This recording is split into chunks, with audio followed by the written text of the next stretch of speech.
Ang gabi po sa inyong lahat. Tinatanong ko po, gaano kahaba?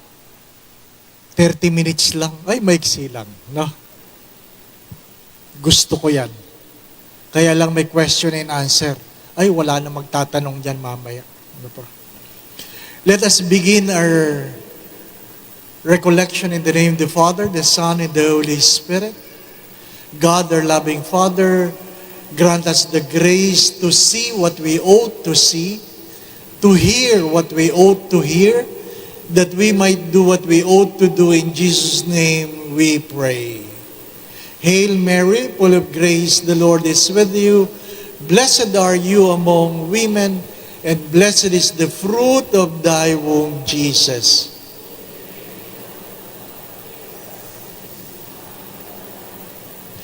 Mary, seat of wisdom, in the name of the Father, the Son, and the Holy Spirit. Magandang gabi po muli sa inyong lahat.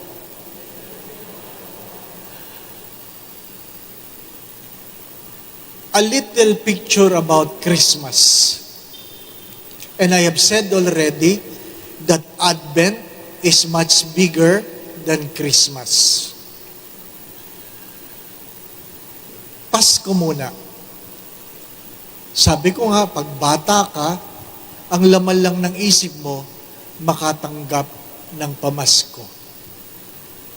At pag ikaw ay nagkakaedad na, nagtratrabaho ka na, meron ka ng burden na magbigay ng regalo.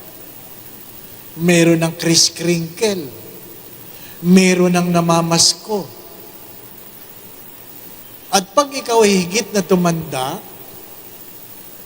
retired ka na, halos ka na walang pambigay, umaasa ka na sa regalo ng iba para meron kang pang regalo. Kaya ang nanay mo, nag-aantay ng abot mo. Hindi para sa kanya, kundi para sa apo niya. Hindi po ba? Ganun talaga. Pero, pag pinag-usapan natin ang ambiento, yung ikaw ay nag-aantay, minsan napakahirap. Pag tayo po ay may edad na, matanda na tayo, hindi lang Pasko ang ating inaantay. Ano pang inaantay natin? Inaantay mo yung caregiver. Kung kailan mag-aabot ng gamot. Antayin mo ang iyong katulong o anak kung kailan dadali ng pagkain. Bakit? Hindi na ikaw ang lumalapit sa lamesa. Nag-aantay ka na ng pagkain. At ang malungkot na kwento, minsan tinatanong ng matanda, alam kaya nilang buhay pa ako? Kasi wala pang nagdadala ng pagkain eh. Di po ba? You have to understand that waiting is the most difficult thing to do. Especially when you do not know if it will come. Even though you know when it comes or it will come, you do not know when will it come. Imagine, as Saint Bernard of Clairvaux have said, there are 3 Advents. The first Advent was the first Christmas. That's the first Advent. The second Advent will be the second coming, the end of the world. And Saint Bernard said, there is a third Advent that comes in between the first and the second. That is our Advent. Wala na tayo nung pinanganak si Kristo at marami sa atin ang wala sa second coming. Unless gustong-gusto nyo talaga. Di ba? What we have is our Advent now. Now. Yung ating pagdating kung saan tayo ang sasalubong sa Diyos. Sa madalit sabi, the second and the third Advent is the time we all die and meet the judgment of God. Pag tinanong mo, sinong gustong pumunta sa langit, lahat tumataas ang kamay. Pero pag tinanong mo, ngayon, wag ngayon, Father, no? Ayaw. Nagmisa ako sa patay, iyakan. At sabi ng nanay, sana, Father, pag may namatay, sabay-sabay na lang. Sabi ko, bakit naman? Para wala nang iyakan. Sabi ko sa matanda, di naman makatao yan, nanay. Bakit naman, Father? Inimbitahan mo lang akong magmisa, sasama mo ako. Hindi naman tama yun, di ba? Hindi naman tayo sabay-sabay dumating, bakit mo ako isasama? Di ba ba? No? Wala kayong makukuhang pare na magmimisa sa inyo kung tuwing may mamamatay, isasama ninyo. Di ba ba? No? Ano naman sabi ng iba? Ikaw, Father, gusto ko sana pag ako'y namatay, kayo magmimisa. Kaya lang, palagi kayong nasa pilgrimage. Sana naman, Father, nandito kayo. Ano sabi ko? Madali naman pong pag-usapan yan. I-schedule natin. Di ba? Kailan kayo mamamatay? Schedule natin. Di ilalagay ko sa kalendaryo ko. Di ba? My dear friends, my brothers and sisters, we all know that we will all die. When? I do not know. How? I do not know. But when people are asked, how do you want to die? Isa lang ang sagot ng marami. Ano yun? Sana kunin ako ni Lord habang natutulog. Tama po ba? Para wala nang hirap. Sana wala na. Yung aking yumawang spiritual director, kinukwento ko palagi, si Father Ben Carlos, wala siya sa aming breakfast. Sabi ng rektor, sunduin mo si Father Ben. Baka kung ano nangyari. Pinuntahan ko sa kwarto, pagkatok kong ganyan, pagbukas, aba, bihis na bihis. Sabi ko, isa ang lakad ninyo. Ba't kayo bihis na bihis? Ano ibig sabihin ng bihis na bihis? Naka-full regalia. Naka-Roman collar, naka-suit, maayos ang pantalon, naka-medyas. Sabi ko, isa ang lakad ninyo. Di nyo sinabi na may lakad kayo. Sabi niya, wala. Uy, ba't kayo bihis na bihis? Kasi kagabi, nahihirapan na ako huminga. O ano ngayon? Nagbihis na ako. Diba, no? Para naman, pag kayo ay dinat ng patay, disente. Diba, no? Maganda din yun, di po ba, no? Kasi pag tayo natutulog, ang paborito natin damit, yung gulang-gulanit, di po ba, no? Ay, di, pag kayo nahirapan na mamaya, magbihis na kayo, di po ba, no? Kaya pag nakita ka ng asawa mong nagbibihis, huwag mo lang tanungin, may lakad ka? Hindi, naghahanda ako. Nobody knows. Nobody knows. My dear friends, my brothers and sisters, I want you to understand this, that going to bed, going to sleep, when, where, how, it is a product of your choice. Kailan nyo gusto matulog? Kayo yun. Saan nyo gusto matulog? Kayo yun. Paano gusto nyo matulog? Kayo yun. But you have to accept to wake up in the morning is not yours anymore. Kailangan yung tanggapin yun. May kapangyarihan kayong matulog mamaya, pero ang magising bukas, hindi inyo yun. Ang tawag doon ay biyaya.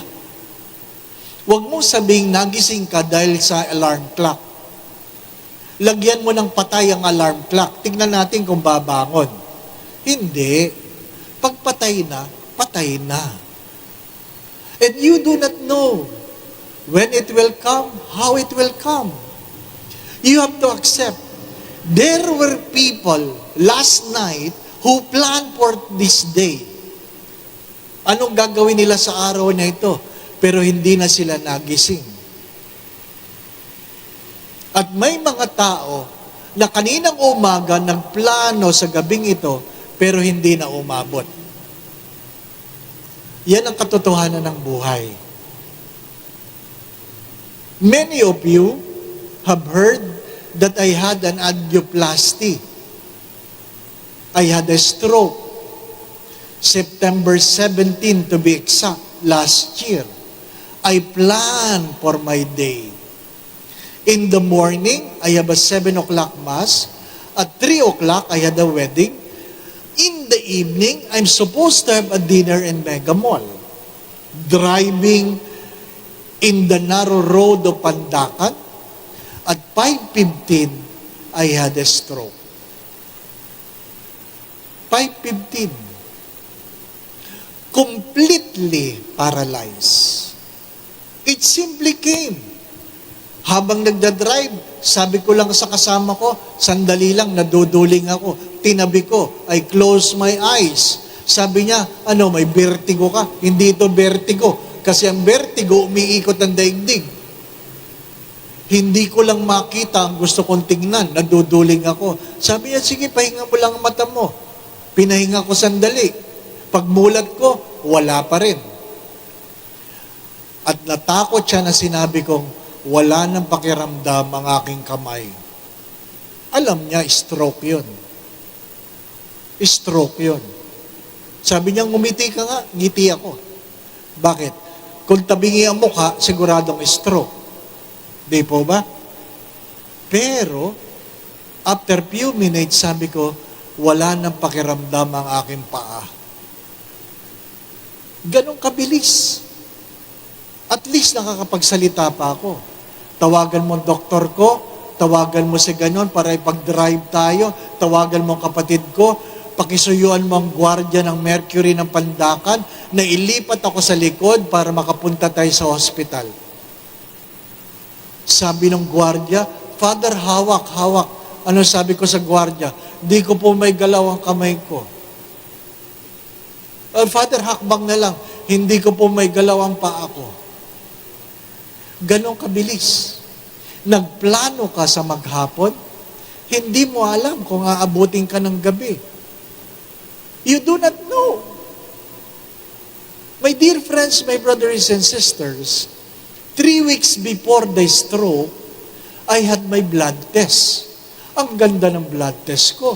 Sabi ng doktor, you're healthy. And after 3 weeks stroke, hindi na ako naniniwala sa blood test. Don't be too confident because it is not yours in the very beginning. Time will come that we will receive and we will meet our Redeemer. You do not know when it will come. Sabi ko nga sa inyo, ang inyong panalangin na yan, kunin ako habang natutulog. Hindi naman masama yun, hindi po ba? Ang malungkot na kwento, dahil yun ang panalangin ng marami nang namamatay sa misa. Bakit? Natutulog Unang pagbasa, unang pagtulog. Ikalawang pagbasa, pangalawang pagtulog. Humiliya, mahaba-habang pagtulog. Kinuha ni Lord, tulog ng tulog Sabi nung isa, Father, mayroong ika-4 na pagtulog sa misa. Ha? Bago yan Ano yung ika-4 na pagtulog? Pagdating ng koleksyon, Father, yung iba, biglang natutulog. Pagdaan ng basket o kolektor, tulog. Grabe! O sige, matulog ka. You do not know. And because I hope you're beginning to understand that everything is a gift, hopefully, it will make you look at life with gratitude. Ano sinasabi ko palagi? The secret of a happy life is a grateful spirit. Not all grateful people, not all happy people are grateful people, but all grateful people are happy people. When you are miserable, when you are unhappy, most probably, you are ungrateful. You are ungrateful. Tinatanong ko yung mga bata sa Santa Maria Goretti, after the pandemic, the first simbang gabi na inalaw. hanap buhay. Kahit hindi marunong magpa-park, pito ng pito, para ayusin yung mga nagpa-park sa kalsada. Nagkakabangga-bangga nga yung mga sasakyan. Bakit? Hindi naman talaga sila marunong magpa-park. At pagdating ng umaga, nakita ko yung mga bata, nagbibilang ng pera. Sabi ko, kumusta? Sabi ng mga bata, mahina, Father, mahina. Ang Pasko ay negosyo, no? Ang Pasko ay negosyo. But a sad story is, we miss the point. Mananabi ako, ha? Bato-bato sa langit. Ha? Mananabi ako. Bato-bato sa langit ang tamaan, buti nga. Ano po? Ano sabi ko kanina? John the Baptist is the messenger. Naintindihan nyo yun? And he points his finger to the message. And who is the message? Jesus. What is important? The messenger or the message? The message. Maliwanag po ba yan? So, ang mahalaga, si Kristo ang mahalaga. Tama po ba? O ito ang aking pananabi? Ready na kayo? Talaga? Sino ang mahalaga sa komunyon? Yung lay minister o ang katawan ni Kristo? Ha? Katawan ni Kristo. Bakit yung katabi ko kanina, wala na nakapila ako, haba pa?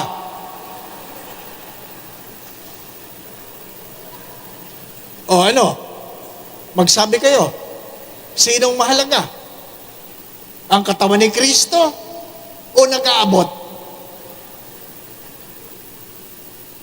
Di ba, no? Kung mahalaga si Kristo, kahit sino ang nag-aabot, tatanggapin mo. Tinitingnan ko nga siya eh. Kuya, ba't wala ka na? Haba pa na sa akin ah.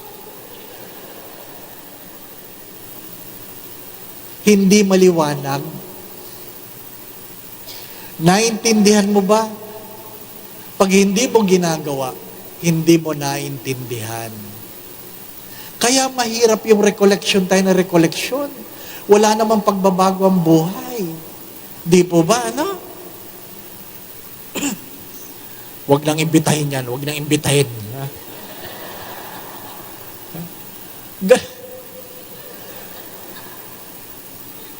Yun ang katotohanan.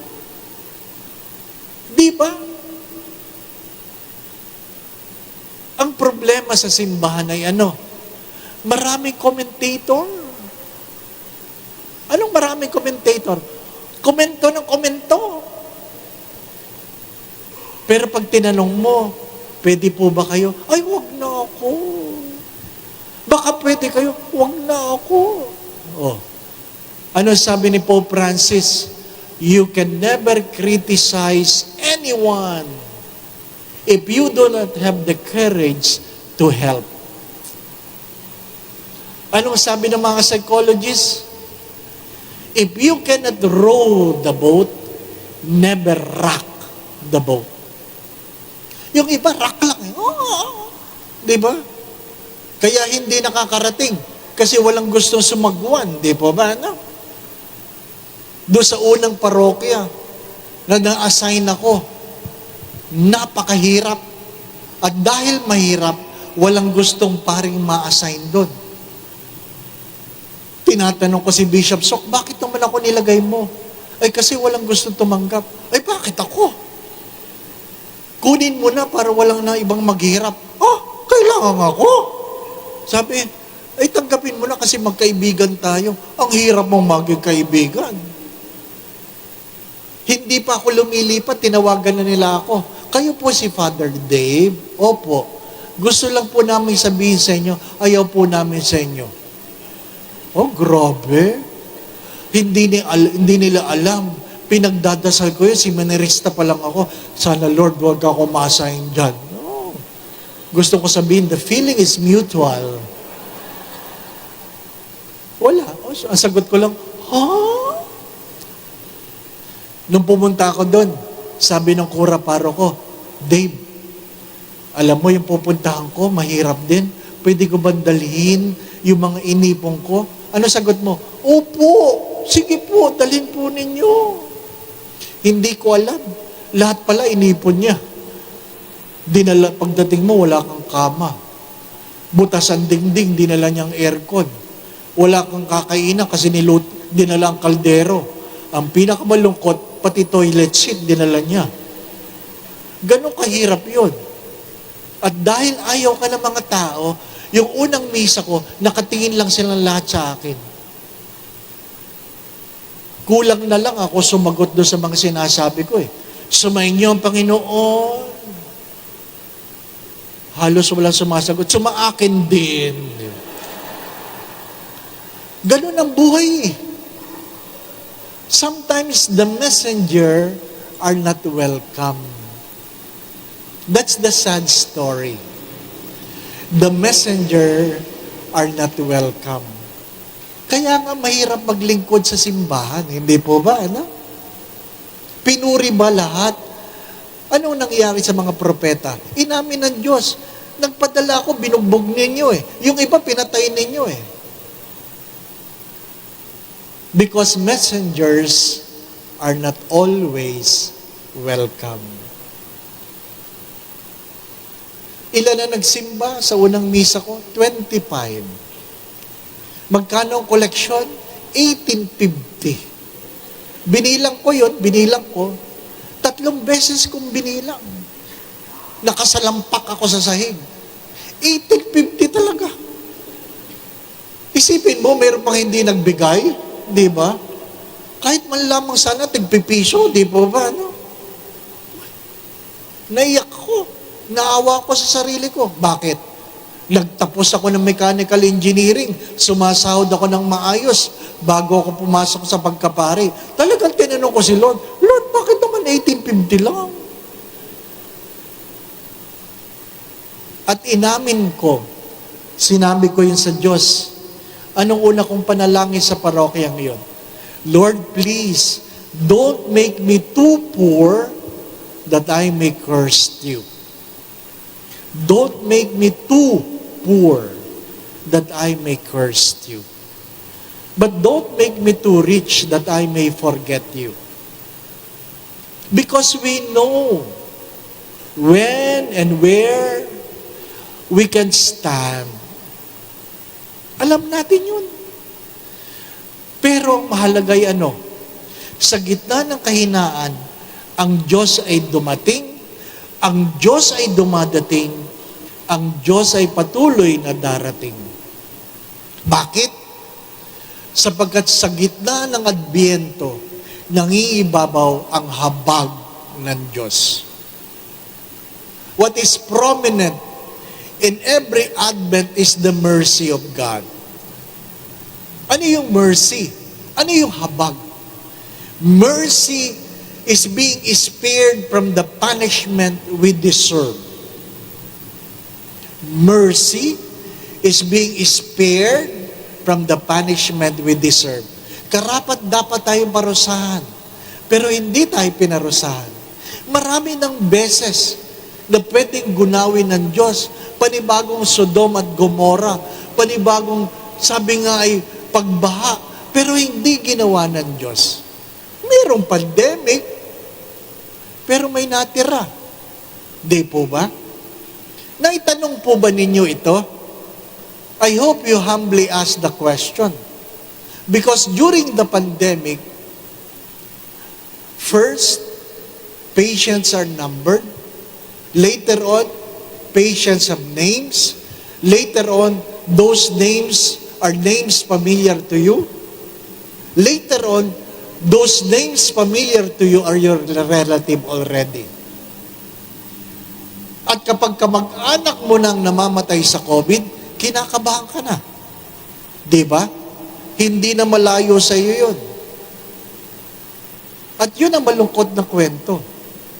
Ang pinakamahirap mamatay noong panahon ng COVID, naghihingalo ka na hindi mo katabi ang sino mang kilala mo. Ang nurse na naka-PPE, hindi mo kilala. Di po ba? Nahihirapan kang huminga. At ang mga tao sa labas, nagtatanong, lalabas ka ba ba? At pag namatay ka, hindi ka na makikitang buo. Abo ka na lang. Hindi po ba? At yun ang maraming sugat na dinulot ng pandemic. Ang pumanaw, ang mahal sa buhay, nang walang maayos na goodbye. Ang biro ko nga yung bang lumabas na abo, sigurado mong siya yan? Di ba? Sa dinami-dami ng namatay, nakapila silang lahat. May probabilidad na yung naibigay sa iyo, hindi yung kamag-anak mo. Di po ba, na? How you wish the ashes would speak, ako nga ito. Di ba? Paano ko sinabing, hindi ako si Delphine? Ay, grabe. Asawang mo, Delphine, halimbawa, di ba, no? Ano sasabihin mo? Pero hindi yun ang tanong. Ang tanong ay, bakit hindi ikaw ang namatay? Hello? Naitanong niyo ba yon?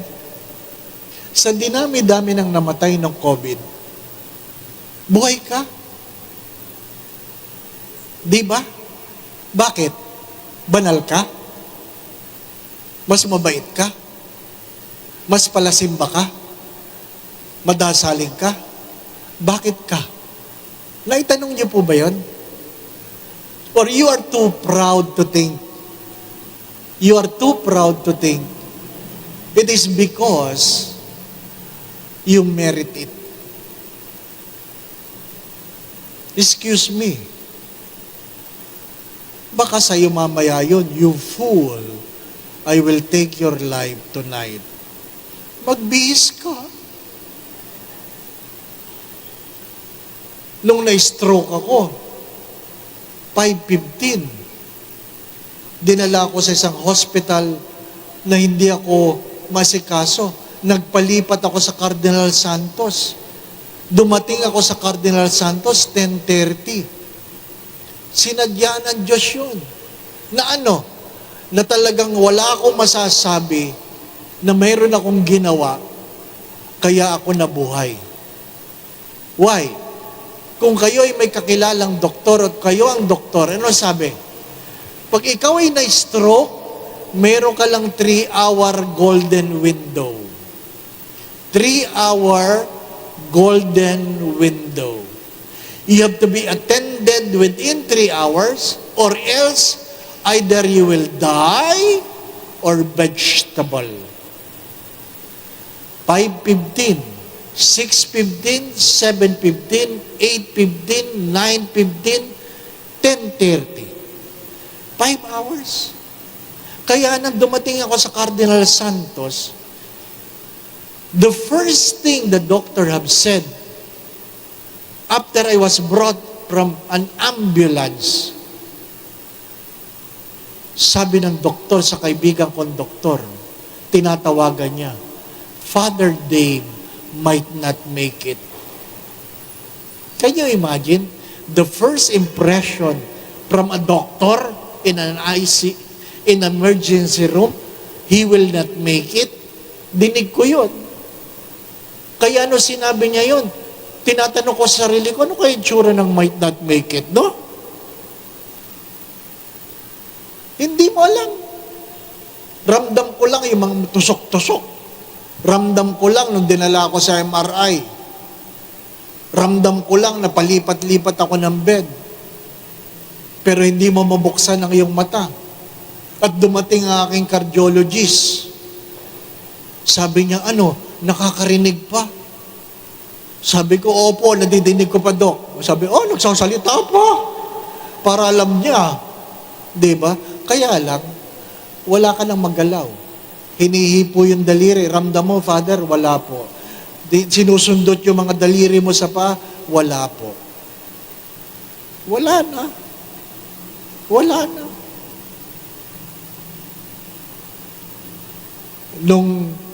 Nung ililipat na sa ICU, 1:30 in the morning, Sabi ng nurse, Father, ililipat ka na namin ha sa ICU.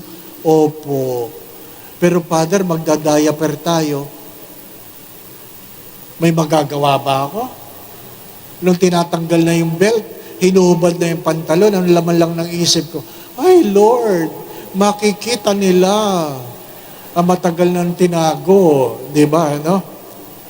Gusto mong tingnan kung sino ang tao sa emergency room para alam mo kung sino yung mga nandun at nakakita sa iyo. Di ba ba, no? Gusto mong itanong, saan ka nagsisimba? Di ba? Baka nag-o-online mass yan. At sinasabi, ay nakita ko na yan. Ang hirap, di ba? You do not know how you will be humbled by God. Sabi kanina, rockstar. Rockstar ba ka? Mahirap yung kung ano-anong introduction eh. Di ba? No? Ay, paano ko siya yung, ay, ako nagtanggal ng pantalon niyan. Di ba? You do not know. I hope you're getting the point. Advent, my brothers and sisters, is not simply about Christmas. It is about the coming of Christ with all His mercy and with all the grace we are enjoying. We do not know up to when. Be grateful. Children, please stop complaining. Mahirap yung mga kabataan ngayon, reklamo na reklamo, di ba? Sabi ko nga, ang daming commentator eh. Ang hulog mo sa misa, 1850, tapos ang lakas ng loob mo magtanong, Father, bakit pondido yan? Bay, makakabili ba bombilya yung 1850 mo? Paano yung kakainin kong almusal? Di ba? If you cannot row the boat, don't complain. Don't complain. Mahirap yung nasanay tayo thinking that it is our right to enjoy. You have to understand, everything is a privilege, never a right. If you know it is a privilege, it demands gratitude. When we say gratitude sa Tagalog, utang na loob. Utang na loob.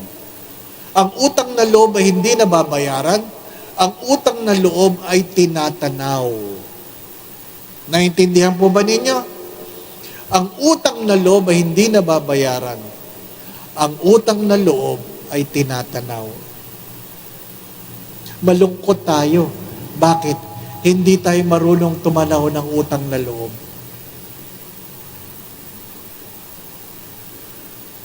How old are you? At least I can look at you and I can imagine how old are you. But the question is, have you realized if you are 34 years old and above, you have lived longer than the Christ-made man? Have you realized that? That if you are 34 years old and older, you have lived longer than the Christ-made man. Di ba? Kung mahaba ang buhay, dapat mayroong higit na pasasalamat. Sinabi ba ng Diyos na magiging madali ang buhay? Hindi. Ang sabi ng Diyos, pupunasan ko ang luha sa iyong mga pisngi. Ibig sabihin, luluha ka. Tama po ba?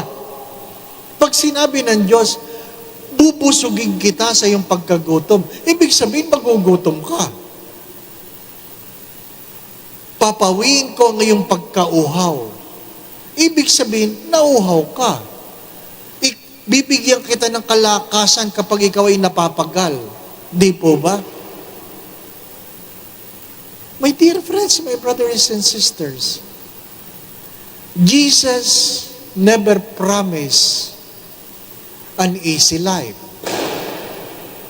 Scott Peck, in his book, The Road Less Traveled, I wish you can read the book. The first line of the book is, life is difficult. Life is difficult. Sadyang mahirap ang buhay. Kaya pag ikaw ay nagre-reklamo, hindi mo naintindihan. Hindi mo naintindihan. Ipaalala nyo sa inyong mga anak na kung saan ang alam lang na ulam ay hotdog. Hotdog. Aba, pinaghanda mo. May sinangag ka, may itlog ka, may bacon ka, may tosino ka, may daing na bangus ka. Grabe. Wala ka lang hotdog. Ano sabi ng anak? Ma, wala tayong ulam. Mukhang hotdog. Diba? Nung kami nasa squatter, yun ang biruan. Ano sabi ng anak? Ma, anong ulam natin? Sabi ng nanay, tingnan mo sa rep. Sabi ng anak, wala naman tayong rep pa. Sabi ng nanay, di wala tayong ulam. Diba? Diba? Simple lang. We complain because we thought it is a right. My dear friends, my brothers and sisters, if you receive a thing because of the things you have done, it is never a grace. We call it merit. Merit. But you can never go to heaven by mere merits. You can never go to heaven. You will never wake up tomorrow by mere merits. Pero Father, yung nakapako sa krus, hindi naman nagsisimba yun Magnanakaw nga yun Pero sinabi lang niya, alalahanin mo ako kapag ikaw ay nasa paraiso na. At tinanggap ng Diyos. Bakit yun, Father? Nakapasok agad sa pinto ng langit. Tama naman yun. Totoo yun. Pero huwag mong kakalimutan, nakapako yun. Diba? Siguro pag nakapako ka rin, Lord, di ba? Pero mayroon bang magpapapako? Wala.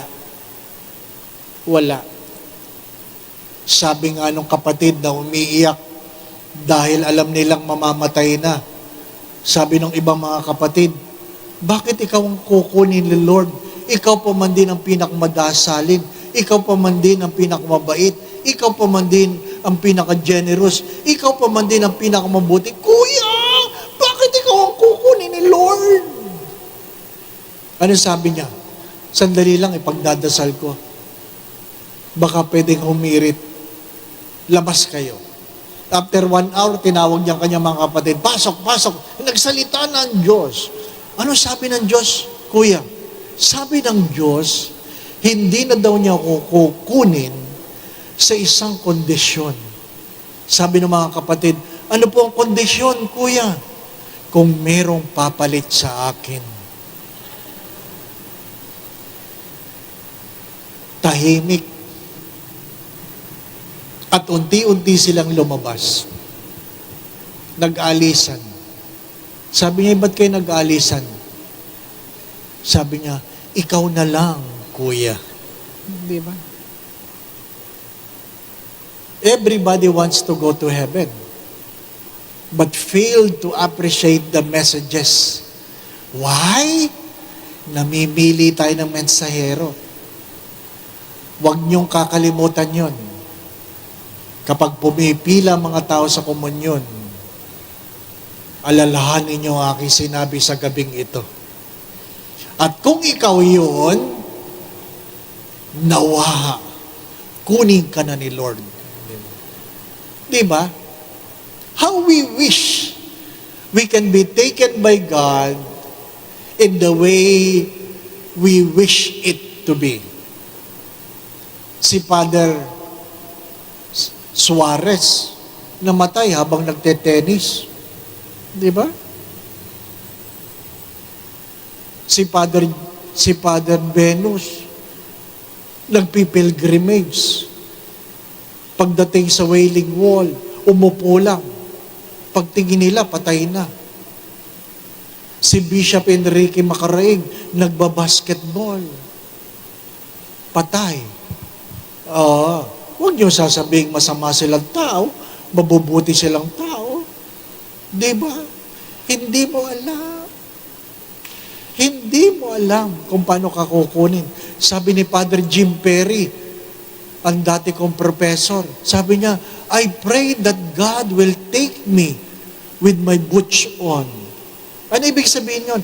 Habang ako ay nagmimisa. Maganda yun, di po ba, no? Habang nagmimisa, pagtaas ng chalice.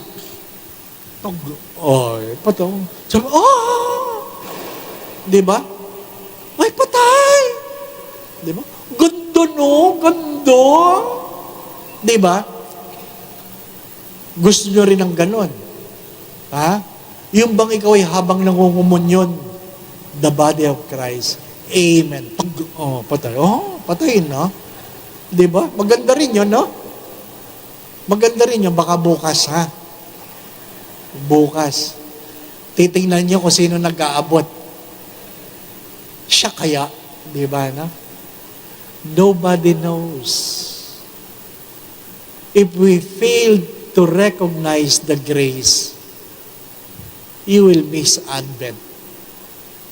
What you have in December 25, but fail to be grateful for the gift of the Savior within us in the midst of our sinfulness. Hello. I hope nagkakaintindihan tayo.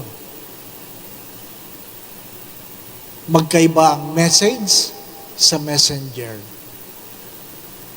Mas mahalaga ang message kaysa sa messenger. Pero bakit hindi natin na-appreciate? Kasi namimili tayo ng messenger. Namimili tayo kasi feeling natin, right natin ito. Nakalimutan mo na everything is a privilege.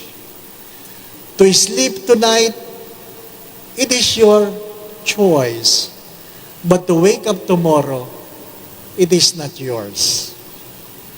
People yesterday planned for today, pero hindi na nagising. There were people who planned for tonight, hindi na umabot. Nasabi ko yan sa inyo. After 5 days, they cannot imagine. Nakakakilos ako, nakakatayo ako, nagte-therapy na ako, parang walang nangyayari. Ano lang sabi ng neurologist, bago mo yan pauwiin, mag-angiogram yan. Kung may barayan sa utak, may barayan sa puso. Sabi ko, ikaw naman ang tumitingin sa akin, alam mo namang walang diferensya ang puso ko. Ano sabi niya? Sundin natin si doktora. O, hindi sinalang ka doon. O, angiogram. Hindi ka pinapatulog, Father. O. Para silang nanonood ng video game. Tinitingnan nila. Maya-maya, sabi nung cardiologist, Father, may bara. Okay, wala ka magagawa lang naman. Nakahiga ka na, tatayo ka pa, di ba? Sabi ko, okay. Sige, tuloy na. Tapos sabi ko, ilan ang bara? Sabi niya, 7. 7? Nagkwentang utak ko. Nakikita niya siguro sa mata ko. Nagkukwenta. Sabi niya, Father. Baka may stroke ka. Bakit? Magkano ang isang stent? 320,000. Times 7? Mahina ang 2.1 million. Aba, ay talagang nagkukwentang mata kong ganyan. Father, may discount. Kahit na. Magkano ang discount? Diba? Ay, wala ka naman magagawa, tutuloy din, di ba? So, nag-iisip ka na, paano kaya mababayaran ito? Di ba? Ganun talaga ang buhay. 7. Nung tinawagan yung neurologist, 7 po, Dok. Pag-4 kasi, open heart Mas mura pag open heart. Pag-4. Pag-4 ka na, buksan ka na. Mas mura. Hindi ka aabot ng 1 million. Pero nasabi ng ng neurologist, wag na wag niyang bubuksan. Kung na-stroke yan, Baka sa open heart surgery, may stroke yan. Sabi ko, buti na lang, may stroke ako. Kaya nyo imagine, di ba? Pagka minsan yung problema, pinagpapasalamat ninyo, hindi po ba, no? Kasi hindi ko ma-imagine, bubuksan yung dibdib mo eh. O, hindi nakaraos ako pito. Bayaran na lang ang problema. Buti na lang naka-insured ako. Naka-insured. Paano kung hindi? Di ba? Buti na lang nag-iipon ako. Paano kung wala? Bakit? Kasi dapat pinaghahandaan nyo yun. Ano sabi ni Bishop Sok? Tandaan mo, mamamatay ka rin. Kaya mag-ipon ka, pambili ng kabaong. Ayusin mo ang lamay mo. Bakit? Mahirap yung ikaw ay patay. Pangit ang makeup. Di ba? Kasi tayo mga Pilipino, di naman tayo nagdadasal pag dumitingin sa kabaong. Di ba ba? Pagsilip, ay, ang pangit. Di ba? Kaya maghanda kayo. Ano kayo? Di ba? That's your last performance.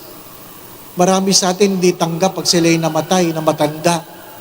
Oh, anong ginagawa? Nagpapakremate na lang para hindi malait. Di ba ba, ano? Tapos, namatay ng 80. Ang picture nung sila'y college. Oh.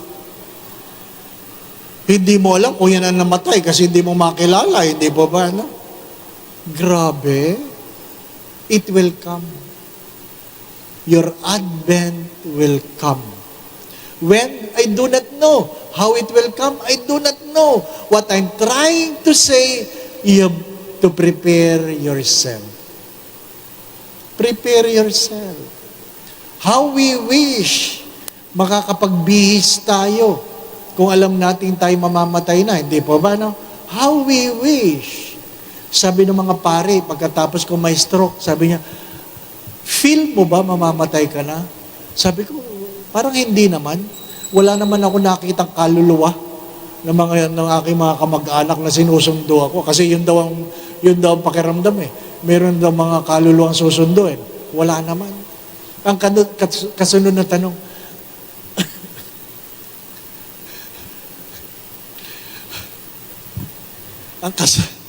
ang kasunod kasing tanong, nung ikaw ay nasa emergency room, nung pinapalitan ka na ng diaper, bago ang brief mo.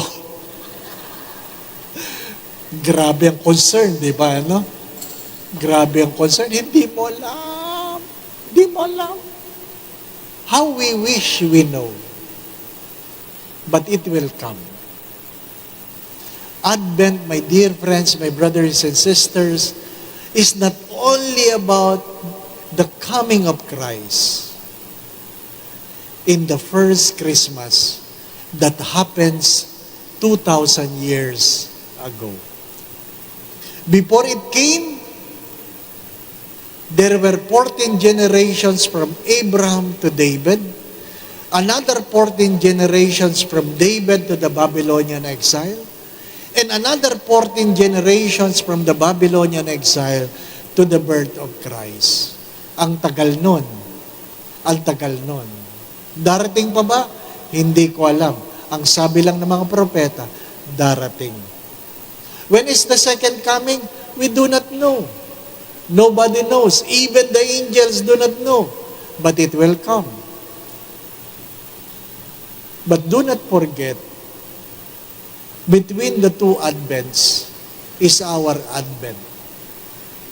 Your advent, my advent, the advent of your aging parents. And perhaps, the question I would like to leave with you tonight is, hello, the question I would like to leave with you tonight is, how many more Christmases you have? Hello. You look at your aging parents. You look at them. And you ask yourself, ilang Pasko na lang kaya meron si nanay? Ilang Pasko na lang kaya meron si tatay? Di ba? Tapos, bibigyan nyo pa ng sama ng loob? Hindi nyo naintindihan. Hindi nyo naintindihan. Kung binibigyan mo ng sama ng loob ang iyong matandang magulang, na hindi mo alam ilang Pasko na lang yan, ibig sabihin, hindi mo naintindihan na maiksi lang ang buhay, nakikiraan lang tayo. Kaya kung ikaw ay may regalo, iregalo mo na. Kung meron kang magandang damit, ibigay mo na. Kung kaya mong kumain ng masarap, kainin mo na. Sapagkat darating ang araw, hindi mo na yan magagawa. After my stroke, 1 year ago, I lost 10 kilos. Bakit? Ang daming bawal eh. Hindi ko kinakain ng bawal. Hindi dahil gusto kong humaba ang buhay, kundi dahil gusto kong tumanaw ng utang na loob sa Diyos na nagbigay sa akin muli ng panibagong pagkakataon. Sayang naman kung tungkol lang sa bawal ang buhay. Di po ba? Sayang naman. I pray, my brothers and sisters, when you go home tonight, you choose a dress. Dress well. You kiss your husband, telling your husband, surely I will miss you. I'm sorry for everything. Remember that I love you so much. And your husband will tell you, bakit? Nagpapaalam ka na ba? Sasabihin mo, hindi. Baka ikaw kasi ang mawala mamaya. Akala mo, no? My dear friends, my brothers and sisters, ganun talaga ang buhay. Ganun talaga ang buhay. Meron pa bang tanong? Wala. Walang tanong? Buti na lang. Let us close this evening with a prayer. I hope you understand. And I hope you pray. You pray, understanding that Advent will come. When? We do not know. But if your heart is full of gratitude, knowing everything is grace, then you will look at life smiling. Again, the secret of a happy life is a grateful spirit. Not all happy people are grateful people, but all grateful people are happy people. Gratitude doesn't mean simply saying thank you, kundi utang na loob. Naway meron tayong utang na loob. Ang utang ay hindi nababayaran. Ang utang ay tinatanaw. At ang pinakamalaking utang ay ang buhay na pinagkaloob ng Diyos. Amen. Bow your heads and let us pray. Ama naming mapagmahal, idinudulog ko po itong iyong mga anak. Kilala mo ang bawat isa sa kanila, Panginoon. Alam mo ang kanilang mga pagkatao. Alam mo ang kanilang mga pagtawad, pagluha, kahinaan at kalakasan, mga kabiguan at tagumpay. Alam mo rin ang kanilang mga pangarap, hindi lang para sa kanilang mga sarili, kundi para sa kanilang mga mahal sa buhay. Idinudulog ko po ang bawat isa sa kanila. Hipuin mo sila, Panginoon. Nawa po'y ingatan mo sila. Ilayo mo sila sa lahat ng uri ng kapahamakan. Patuloy mo silang pagkaluban ng kalakasan, kalusugan. At kung meron man sa kanilang may karamdaman, nawa po'y pagkaluban mo sila ng kagalingan. Gabayan mo sila sa lahat ng kanilang mga iniisip at ginagawa. Kung meron man silang pinagdadaan ng suliranin, tuwangan mo sila, Panginoon. Alisin mo po ang kailang mga pagkatakot at pangamba. Dagdagan mo po ang kailang mga pananalig at pananampalataya sa iyo. Idinudulog ko po ang mga mag-asawa. Kung meron mang alitan, sama ng loob, pagkagalit, pagtatampo, paghihinala, dala ng pagkakamali o pagkukulang ng sino man, naway merong pagpapatawad, merong paghingi ng tawad, merong pagtaligod sa pagkakamali, may pagbabagong buhay at panibagong pagmamahal. Idinudulog ko rin po ang kanilang mga pamilya saan man naroroon. Nawa po ang kanilang mga pamilya ipagharian mo ng pagmamahalan, pagkakaisa, pagkakasundo-sundo, kapayapaan, kasayahan, puspos ng pag-ibig at kasaganahan. Idinudulog ko po ang lahat ng kabataan. Nawa po'y pagkaluban mo sila ng magandang kinabukasan. Dagdagan po ninyo ang kanilang pananalig sa iyo.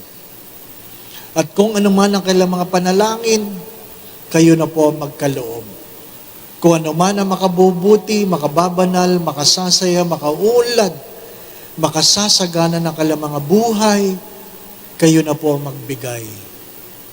Nawa po sa tulong at panalangin mga banal, lalong-lalo na po ng mahal na Birhen, gayon din ni San Jose ang tapat niyang esposo, pagpalain mo po ang bawat isa sa ngalan ng Ama at ng Anak at ng Espiritu Santo.